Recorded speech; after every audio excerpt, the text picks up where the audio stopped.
Let me take you to the edge of the Gulf, where the waves meet the sand and history refuses to stay buried. I took my kids to Biloxi for a quick weekend getaway, just to relax, make some memories, and enjoy the beach. But while I was walking near the water, I came across this sign, a historic marker. And once again, history's found me. This one tells the story of the Middle Passage, that brutal journey that brought enslaved Africans across the Atlantic Ocean to America. And yes, that happened right here, not just in New Orleans and Natchez, but in Biloxi. You see, when we say the transatlantic slave trade, we mean exactly that. Ships went across the Atlantic Ocean from West Africa, places like Benin, Congo, and Senegal, and dropped off human cargo in ports just like this one. Ship Island, just off the coast of Biloxi, was one of those drop off points. But when America finally banned bringing in slaves from Africa, they didn't stop slavery, they just changed the system. So instead of getting slaves from Africa, they said, fine, we'll just make them right here. And that's when the domestic slave trade exploded. Slaveholders started buying, selling, and breeding black people like livestock.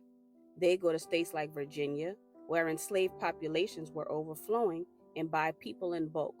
Then they'd ship them down south to places like Mississippi, where there were more fields than hands to work them.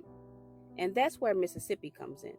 Because believe it or not, little old Mississippi had one of the highest GDPs in the entire country. At one point, it was richer than New York. And it wasn't because of oil, it wasn't gold, it was slavery. Imagine running a multi-million-dollar business, sending cotton, sugar, and corn across the country, and you've got hundreds of workers, but you don't pay any of them. No wages, no rights, no days off, no paid vacation, no health care, just profit. And that's what made slavery so appealing. There was no overhead. Buy a few enslaved people, work them to the bone, and if they had children, even better. Free labor that reproduced itself. And if someone got too old, too sick, or too rebellious, we could sell them off and replace them. Mississippi was built for that system. Flat land, endless fields, hot weather, which meant cash crops, and a whole lot of labor to harvest them. And the violence? That wasn't by accident, that was enforcement. In the South, enslaved people weren't just doing one or two tasks, they were the entire workforce. If someone ran away or fought back, that meant the land wasn't getting worked.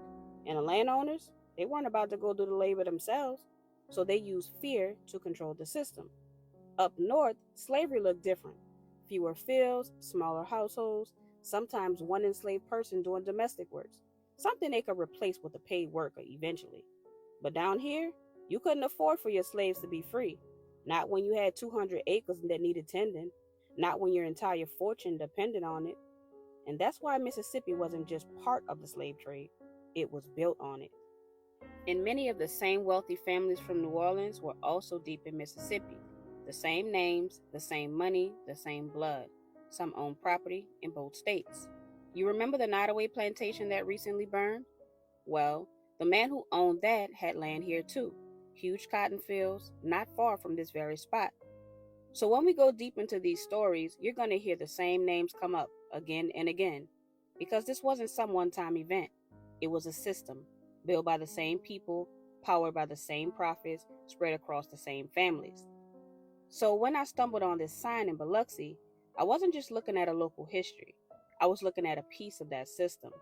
A system that stretched across states, made millionaires out of misery, and still lingers in the soil, the street names, and the silence. And that's why we tell these stories, because we're not supposed to know this. We're not supposed to say this, but we do. Because these stories, they're not just about pain, they're about power, they're about legacy, they're about the people who survived it and the descendants still walking these beaches today, free, proud, and unbought. So whether you're in Biloxi, New Orleans, or anywhere in between, just know you're walking on Black history, and it's on us to keep it alive. Remember to comment, like, share, and repost, and subscribe for more stories they won't put in your textbook. Peace.